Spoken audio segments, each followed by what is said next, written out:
Selamat datang di podcast Real, Rights, Iwex, and Law dari ALSA LC Unut, sebuah ruang diskusi membahas isu hukum secara kritis, nyata, dan relevan.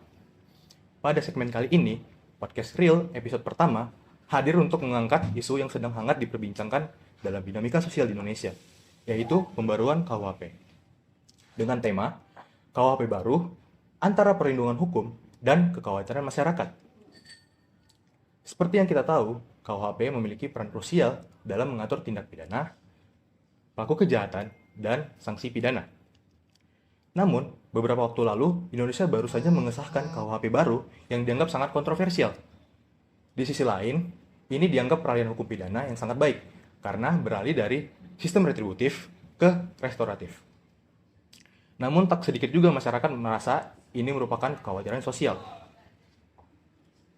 Nah, tanpa berlama-lama lagi teman, kita akan ngobrol santai-santai dengan narasumber hebat kita kali ini, yaitu Kak Mayaswara Perbawa Sukawati, alumni ALSA LC Unut 2017, yang saat ini bekerja sebagai analisis perkara di Pengadilan Negeri Gianyar. Beliau memiliki spesialisasi di bidang hukum internasional, kontrak drafting, dan hukum pidana yang tentunya sangat relevan dengan pembahasan kita kali ini. Dengan saya Noah Zofar yang akan menemani kita pada segmen kali ini. Dan rekan saya Ruth. Oke Kak, jadi kita ngobrol-ngobrol santai aja kali ini. Selamat sore Kak Mahes. Iya, sorry. Jadi gimana kabarnya nih Kak? Apa aja kesibukannya? Mungkin boleh diceritain ke teman. Oke, ya. Terima kasih ya teman-teman ALSA LC Unut. Jadi berkesempatan untuk memberikan diskusi tentang hukum pada hari ini. Kebetulan tadi mungkin sudah disinggung kalau saya itu di analis perkara peradilan di Pengadilan Negeri Gianyar. Nah, kebetulan kalau untuk spesifikasinya itu banyak ya jobdesknya saya. Pertama itu untuk administrasi perkara. Jadi perkara-perkara yang masuk dari kejaksaan ke pengadilan itu saya yang ngatur. Terus kedua juga biasanya permohonan terkait dengan penetapan baik dari penyitaan, penggeledahan ataupun upaya paksa lainnya. Nah, itu juga diatur semua dalam KUHP. Itu juga dari jobdesk saya. Terus yang ketiga juga proses upaya hukum. Jadi upaya hukum dari banding, kasasi, PK termasuk juga dari gerasi. Nah, itu juga saya yang mengatur di sana. Jadi ya kurang lebihnya lumayan banyak hal-hal mengenai perkara termasuk perkara pidana di sini. Oke Kak, dengar dari pekerjaan Kakak itu, tentu Kakak bisa ngerti dengan pertanyaan saya kali ini Kak. Jadi pertanyaan saya kali ini, menurut Kakak, apakah sebenarnya pembaruan KUHP ini memiliki urgensi yang sangat penting atau tidak sebenarnya? Ya, sebenarnya kalau kita berbicara urgensinya atau tidak harus tahu dulu ya. Jadi kenapa KUHP lama itu banyak kontroversial? Karena secara kita tahu kan ada namanya teori hukum progresif bahwa hukum itu harus mengikuti perkembangan zaman. Nah, kalau kita lihat KUHP lama itu kan dia masih menggunakan sistem hukum Belanda di tahun 46. Nah, kalau kita lihat itu kan sudah tidak matching dengan perkembangan zaman. Apalagi kalau kita lihat ketika memang misalkan ada tindak pidana, contohlah narkotika, terus dengan transaksi elektronik, itu dia tidak diatur dalam KUHP, tapi dalam undang-undang tersendiri, undang-undang ITE, terus juga undang-undang narkotika. Nah, makanya pemerintah ini ingin membentuk suatu payung hukum pidana, itu semua menjadi satu. Jadi dia tidak terpisah-pisah, ITE pisah, terus kesehatan pisah, terus juga narkotika pisah, mereka dalam satu payung hukum yang sama, yaitu KUHP. Sehingga nantinya ketika nanti APH ini akan menerapkan menerapkan sistem peradilannya itu hanya dalam satu KUHP saja, tidak mencar-mencar. Karena saya pun kadang-kadang ketika melihat dakwaan, kadang-kadang apalagi dakwaan narkotika pasti undang-undang narkotika ini dipakai. Kalau misalkan undang-undang perlindungan anak ini dipakai. Jadi dia banyak sekali undang-undang yang akan digunakan ketika akan menerapkan sistem peradilan pidana itu sendiri. Sedangkan kalau dia di dalam KUHP baru, dia dalam satu payung hukum yang sama, tinggal hanya mengganti pasalnya saja. Itu yang pertama. Lalu yang kedua, kalau kita lihat memang di dalam KUHP yang lama terkait dengan hukumannya, terutama dalam hal putusannya, lebih banyak kepada pidana penjara. Jarang kita melihat ada pidana denda, itu pun biasanya disubsidiar. Iya. Ya. Nah, dalam pidana penjara itu kadang-kadang kita melihat ketika orang sudah diberikan hukuman pidana penjara, anggaplah contoh 8 tahun. Iya. Ketika dia sudah bebas, kemungkinan dia akan residivis lagi kan. Iya. Sehingga tidak ada efek jera di sana. Ditambah lagi ketika memang misalkan sudah melakukan melakukan tindak pidana.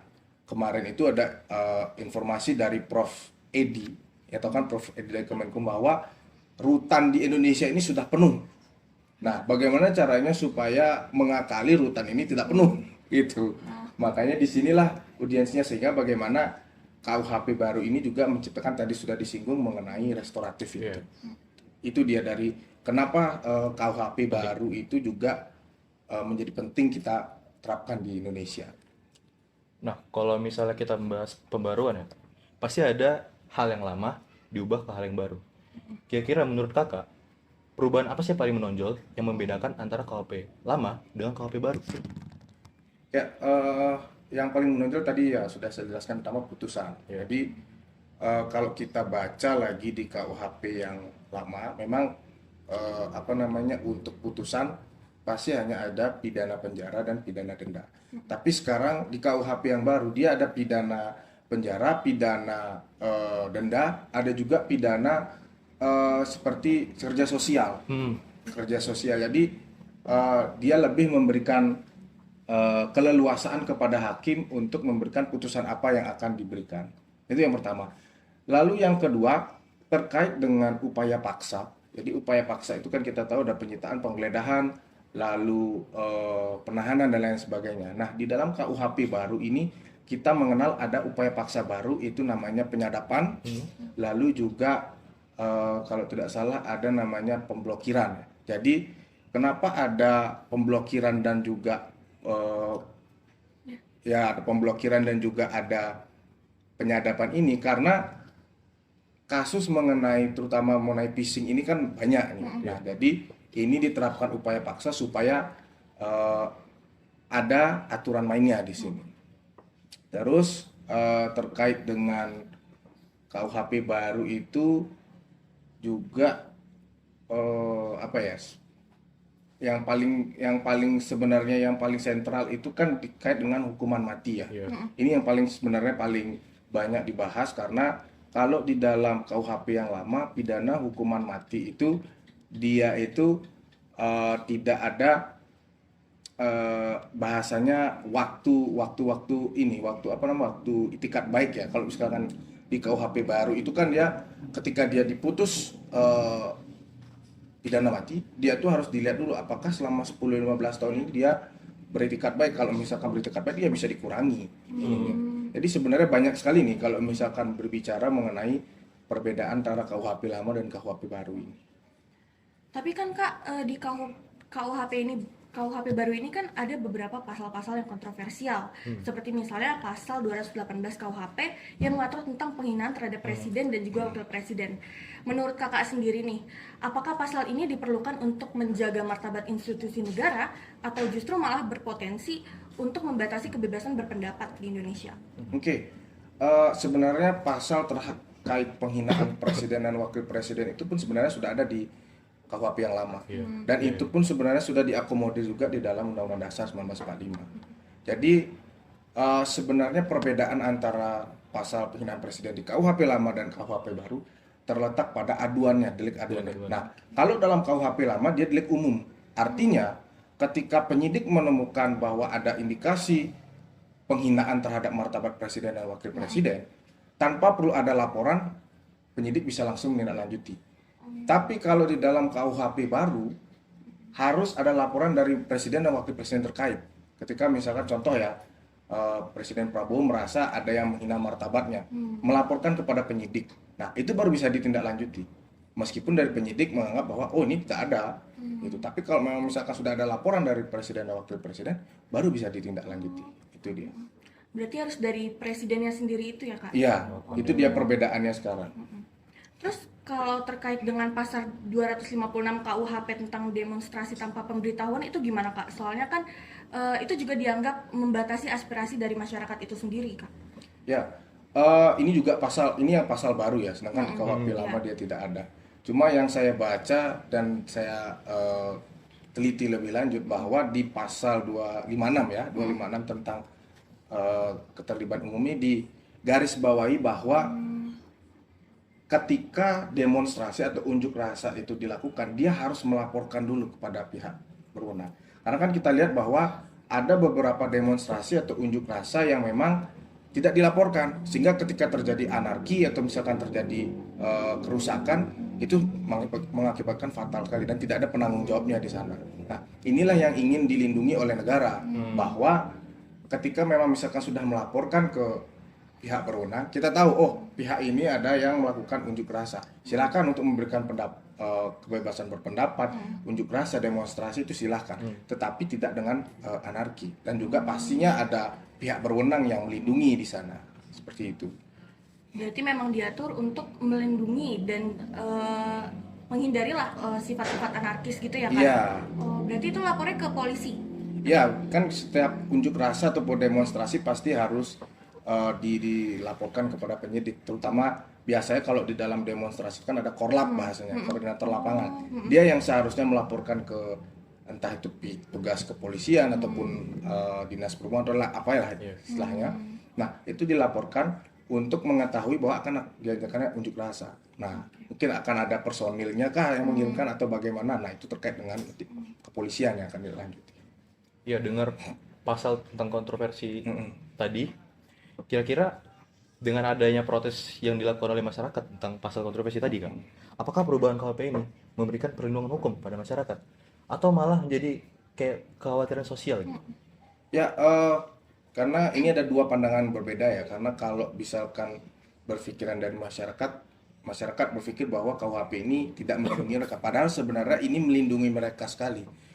Contoh kita ambil bahwa di dalam pemeriksaan di penyidikan, di dalam KUHP lama itu ada indikasi bahwa kita ketika dimintai keterangan oleh penyidik tidak boleh didampingi oleh penasihat hukum. Nah, sekarang kita diperbolehkan. Jadi supaya tidak ada nanti keterangan yang dipaksakan oleh pihak penyidik kepada si saksi ini. Nah, ini juga salah satu bentuk perlindungan dari masyarakat. Itu yang pertama. Kedua, kalau kita lihat ada beberapa tindak pidana yang rata-rata itu semua yang awalnya delik umum berubah dari delik aduan, termasuk tadi presiden dan wakil presiden itu. Nah, adanya delik aduan ini membuat bahwa masyarakat berhak dan bisa untuk melaporkan apapun kejadian tindak pidana yang dialaminya atau yang dilihatnya, sehingga ada tindak lanjut ini. Karena kan kalau kita lihat dari KUHP lama lebih banyak delik umumnya atau delik biasanya ketimbang delik aduannya, sehingga masih menunggu penyidik lagi untuk proses selanjutnya. Sedangkan kalau ada delik aduan kita sudah bisa melaporkan. Tapi mendengar tadi kakak bilang ini sangat melindungi masyarakat ya. Tapi saya ngerangkum beberapa pasal itu yang diprotesi oleh ya akademisi atau pakar hukum. Itu dia banyak menyinggung tentang membatasi kebebasan yang satu. Baru mengganggu ranah privasi. Baru banyak pasal-pasal yang multitafsir gitu. Yang kita nggak tahu batasannya sampai mana. Misalnya penghinaan presiden, batasan menghina itu sampai mana. Jadi kira-kira pembaruan yang kayak gitu perlu diubah lagi atau dibiarin aja gitu? Ya, kalau tadi saya bilang penghinaan terhadap presiden itu kan harus digarisbawahi bahwa penghinaan itu kan dalam arti dia itu menghina secara personal. Kalau memang misalkan mengkritik terkait kebijakan, enggak masalah, it's no problem. Nah, kalau memang misalkan ada masukan ataupun misalkan ada permasalahan terkait dengan KUHP yang baru, itu juga bisa dilakukan uji kompetensi ataupun dilanjutkan ke Mahkamah Konstitusi. Nah, beberapa memang termasuk mahasiswa, termasuk masyarakat sudah beberapa mengajukan uji kompetensi kepada Mahkamah Konstitusi. Dan beberapa pun dari advokat juga sudah melayangkan itu. Beberapa mungkin ada yang diterima dan beberapa juga ada yang ditolak. Nah, kalau memang misalkan dari masyarakat ada yang ibaratnya mau mengatakan bahwa oh ini pasal ini kurang bagus, atau misalkan ini tidak melindungi masyarakat atau melanggar undang-undang dasar, silahkan diajukan kepada Mahkamah Konstitusi. Jadi di situ yang nantinya hakim itu akan menentukan bahwa apa memang benar nih pasalnya bertentangan gitu. Oke. Jadi kalau misalnya kakak bilang tadi bisa diajukan ke Mahkamah Konstitusi, berarti nggak ada batasan tertentu kan untuk mengajukan ke Mahkamah Konstitusi. Iya. Bisa aja berupa orang atau institusi mungkin yang kalau misalnya nggak sesuai. Jadi kalau misalnya ajuan kita ke Mahkamah Konstitusi tidak diterima, apakah itu bisa kita laporin atau gimana, Pak? Ya, yang pasti kan kita harus mengajukan dulu ya. Iya. Mengajukan apapun misalkan yang merasa berkeberatan atau bertentangan dengan pasal-pasal yang ada di KUHP baru itu. Ketika memang misalkan dari hakim telah memutuskan untuk menolak, berarti kan harus dilihat juga karena di dalam putusan hakim itu pasti ada pertimbangan hukumnya. Iya. Nah, itu yang harus dibaca dulu. Kenapa hakim menolak dari putusan itu? Nah, setelah memang misalkan menolak, itu juga bisa dikaji. Jadi apakah mau mengajukan kembali judicial review itu atau hanya menerima saja. Nah, itu tadi keputusan dari masyarakat masing-masing. Tuh. Jadi yang harus dilihat dulu dari putusan itu adalah pertimbangan hukumnya itu dulu. Bagaimana pertimbangannya, pasalnya apa yang digunakan, apa analisanya dari hakim, seperti itu. Oke, kalau misalnya dari kakak sendiri, ada nggak pasal yang kontroversi lagi? Selain yang tadi kita baru sebutin. Kalau KUHP memang karena terlalu banyak ya, Iya. jadi agak banyak. Dan yang sebenarnya, karena kalau misalkan kita berbicara KUHP itu sebenarnya identik dengan KUHAP ya. Iya, iya.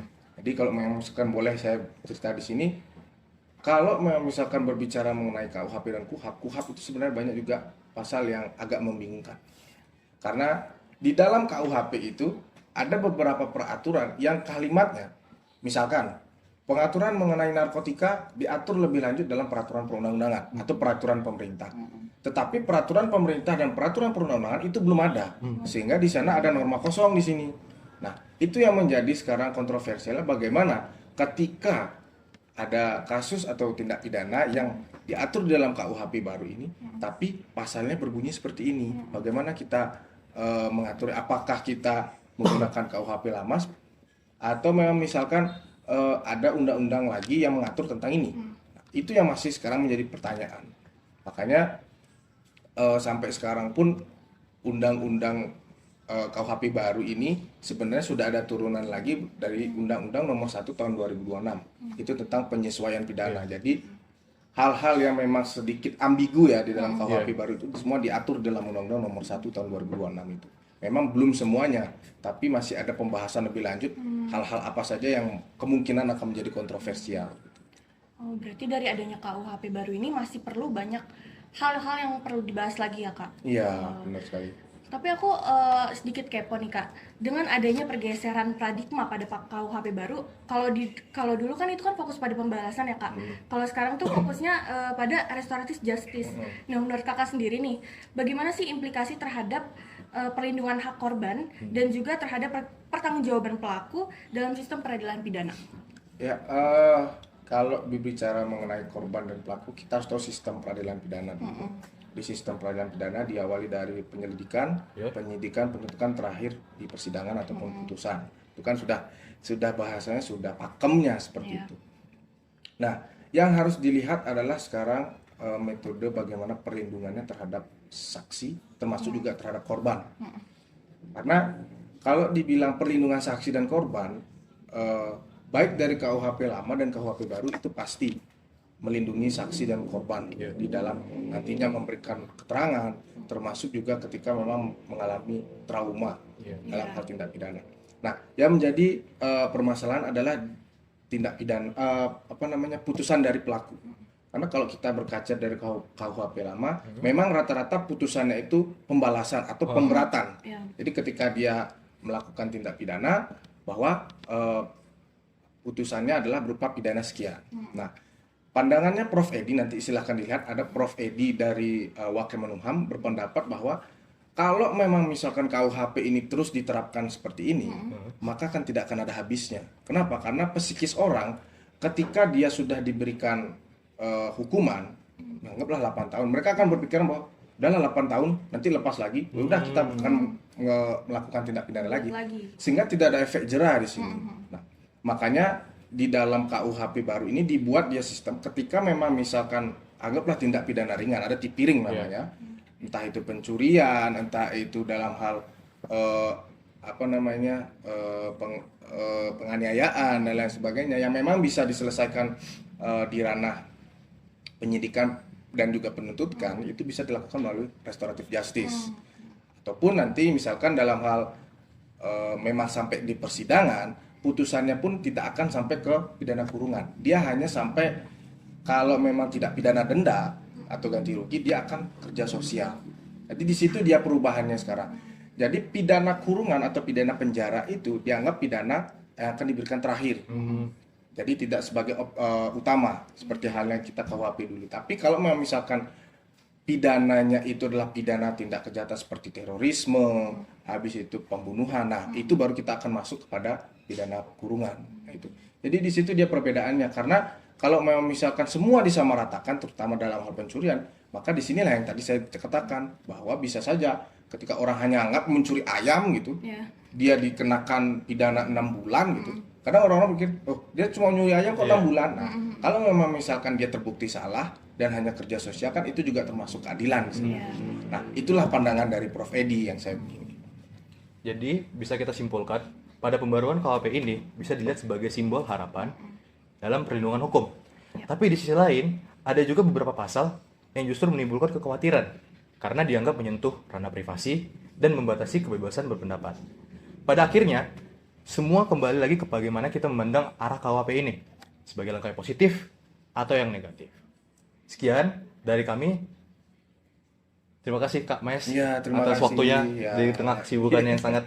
Terima kasih sudah bisa berdiskusi sama teman-teman. Semoga bermanfaat ya teman-teman. Semoga di Ya, obrolan kali ya. berikutnya bisa. Jangan lupa baca KUHP baru, ini penting nih buat anak-anak mahasiswa Fakultas Hukum, dan kita pun para dosen dan juga praktisi pasti juga membaca karena ini hal baru semua masih. Iya. Gitu. Mungkin dari Kak Mahes ada closing statement yang disampaikan? Ya, mungkin tadi ya sudah saya bilang bahwa silahkan dibaca lagi KUHP dan KUHAP yang baru. Kalau boleh saya rekomendasikan ada bukunya Prof. Edi yang tentang anotasi KUHP pidana warnanya hijau. Nah, itu silahkan dibaca atau ditonton YouTube-nya. Prof. Edi memberikan bagaimana gambaran KUHP baru secara general, secara singkatnya. Jadi supaya kita juga tahu, oh seperti ini loh bahasannya KUHP itu. Karena mau tidak mau, suka tidak suka, kita mahasiswa hukum kan harus tahu KUHP baru itu seperti ini, KUHP baru itu seperti ini. Nah, terakhir mungkin saya ucapkan terima kasih kepada rekan-rekan ALSA, adik-adikku semua, semoga bisa menjalankan tugasnya dengan baik. Terima kasih. Oke teman-teman, sampai di sini aja ngobrol-ngobrol kita. Stay tune di episode berikutnya. Saya Noah Zofar sebagai moderator kali ini, dan ini rekan saya. Saya Ruti Melda. Kami pamit undur diri.